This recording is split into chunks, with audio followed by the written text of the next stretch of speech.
Hi friends, good morning. Welcome to my channel.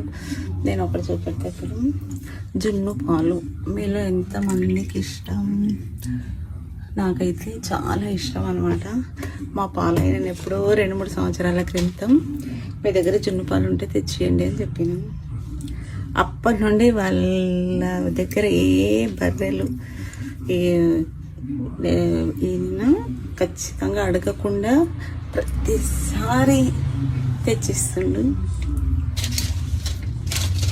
నాకైతే చాలా ఇష్టం ఫ్రెండ్స్. మీరు ఎంతమందికి ఇష్టం?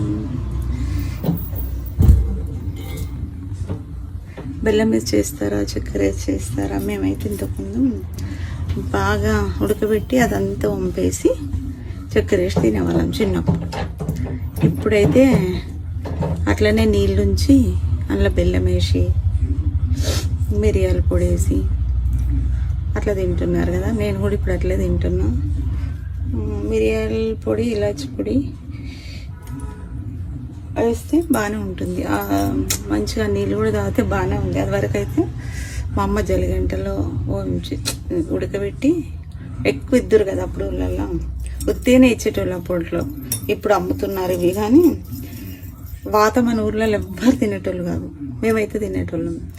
ఆ జున్ను పాలల్లో ఉప్పేసి ఉడకబెట్టి వంచి ఇచ్చేది, అందులో చక్కెర వేసుకొని తినేవాళ్ళం.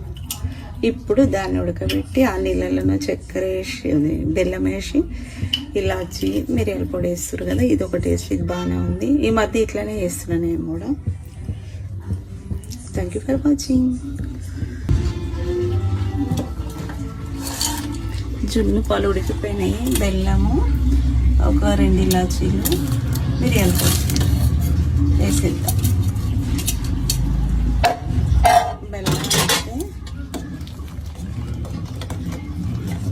కొంచెమే వేసా. కొందరు మంచి పాలల్లో, అంటే రోజు వాడే పాలల్లో జున్ను పాలు కొన్ని పోసుకుంటూ కొన్ని రోజులు ఉపయోగిస్తారంట. అదేందో నాయనైతే ఈ మధ్య వింటున్నా. మేమైతే అట్లా కాదు. ఎన్ని జున్ను పాలు ఉంటే అన్నీ ఉడకబెట్టి ఇట్లా తినేస్తాము. అట్లా ఎందుకు? మంచి పాలల్లో కొన్ని పోస్తాయి, విరిగిపోతాయనా ఏందో తెలియదు. చాలామంది అన్నారు ఆ జున్ను పాల బాటిల్ ఫ్రిడ్జ్లో పెట్టుకొని రోజు వాడే పాలల్లో ఇన్ని పోసుకొని జున్ను తయారు చేసుకుంటారంట. నాకైతే తెలియదు. ఇంకా మా అమ్మ అయితే అప్పుడైనా మొత్తం అట్లా పోసి ఉడకబెట్టి వంచి ఉప్పేసి ఇచ్చేదన్న కదా. మేము కూడా ఇప్పుడు మొత్తం ఎన్ని జున్ను పాలు ఉంటే అన్నీ ఒకేసారి ఉడకబెట్టేస్తాం. అలా మళ్ళీ మంచి పాలు ఏం పొయ్యము.